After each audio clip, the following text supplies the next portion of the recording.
prin implementarea acestui proiect se vor crea locuri de muncă suplimentare. Deci prin proiect avem stabilit 13 locuri de muncă suplimentare ca urmare a implementării acestui proiect. Pentru că am suplimentat numărul de cameriste în aparat plus, curieri în plus, liftieri și alte persoane care vor lucra în cadrul societății noastre. De asemenea, dacă tot am făcut proiectul, ne-am gândit să diversificăm și servicii. Și în acest sens am introdus în proiect o sală de fitness cu saună, cu alte unde se creează servicii în plus în hotelul nostru. De asemenea, ne-am gândit și la modernizarea spațiilor existente. Acest restaurant nu era dotat cu climă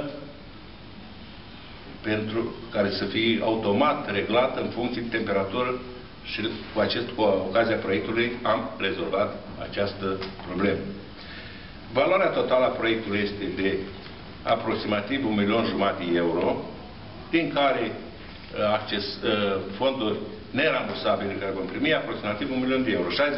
60% din valoarea proiectului sunt fonduri care noi nu le mai dăm înapoi, adică sunt nerambursabile, să rămân la dispoziția noastră. Principiul de bază al managementului hotelului nostru este satisfacția clientului și calitatea serviciului. Dezvoltarea serviciilor de cazare prin extinderea cu 20 de spații de cazare a capacităților existente, deci acest etaj 4 care supraetajează hotelul, va avea 20 de noi camere duble și camere matrimoniale. Sunt foarte solicitate camerele matrimoniale. Toată lumea vrea acum pat mare, să se simtă bine, să doarmă bine. Vor fi deci 21 de camere duble, cel puțin o cameră pentru persoanele cu dizabilități va fi și pe etajul 4 și vor fi 2 apartamente. Iar camerele care sunt în dotare, camerele existente, sunt de 3 stele. Nu știm încă, nu pot să vă zic acum dacă tindem să luăm 4 stele, nu știm dacă vrem acest lucru. Politica actuală zice să rămânem la 3 stele.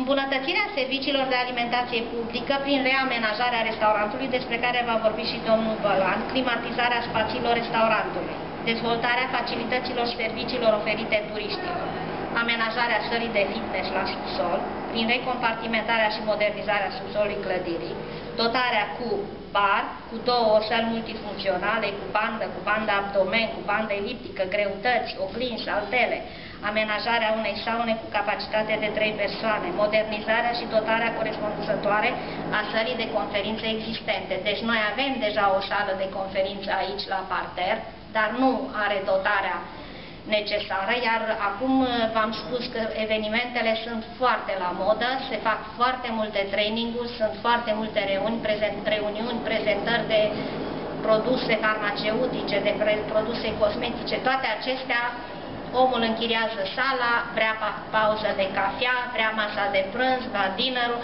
deci nouă ne convine foarte mult să ne adaptăm sălile la cerințele noi, pentru că toate acestea aduc și bani.